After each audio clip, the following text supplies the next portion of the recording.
15 minutes past the hour on this Sunday. Good morning to you. You're taking a live look atop the city of Boston, the Prue Tower in all of its glory above a fog bank. The only thing standing above that fog bank. Pretty much.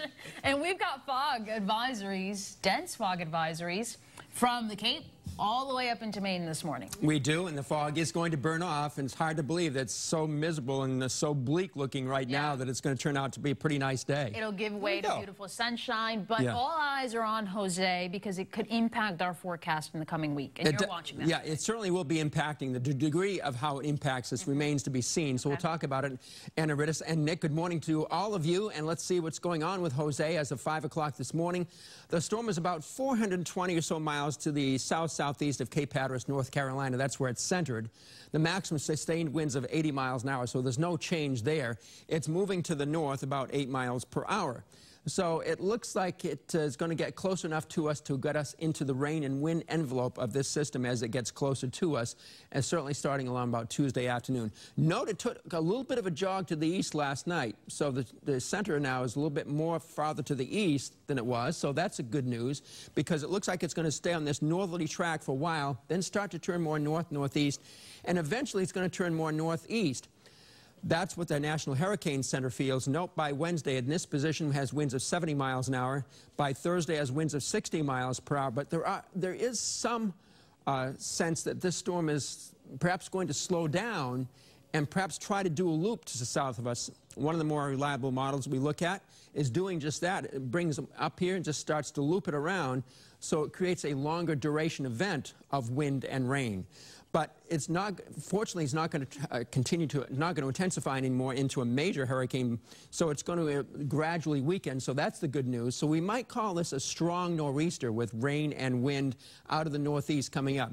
So there's the center of circulation there, Tuesday, 4 o'clock. So a little bit of a few sprinkles and light showers, touches of mist might break out tomorrow and might break out Tuesday morning. But it's Tuesday afternoon when we should get into the envelope of really heavy rain as it comes on up here.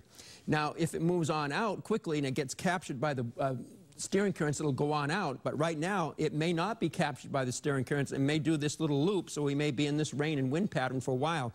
So let's go to the potential rainfall out of this. I know this is early in the game because it's not really going to get underway till Tuesday afternoon, but early prognosis suggests about 1 to 2 inches to the north of Boston, ranging up to 4 to 5 inches across southeastern Massachusetts and on the south coast. Here's the envelope of wind gusts moving to the north with the storm circulation. So by Tuesday afternoon, we got 25 to 35 mile per hour winds with gusts to 40 on the Cape. And then after that, we got 35 here with maybe gusts to 50. So the strongest winds they're bringing in Tuesday night and Wednesday through midday, with a few gusts possible to 60 miles per hour down in here.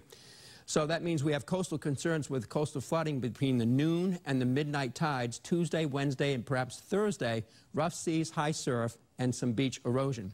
So this morning, we have just a high surf advisory up for the New England south coast, where some waves may be building there and some rip current dangers exist. For us, we're going to have the clouds, low clouds and fog burning off, yielding sunshine. The afternoon will be a lot nicer than the morning was, much like yesterday. It may burn off faster in some spots.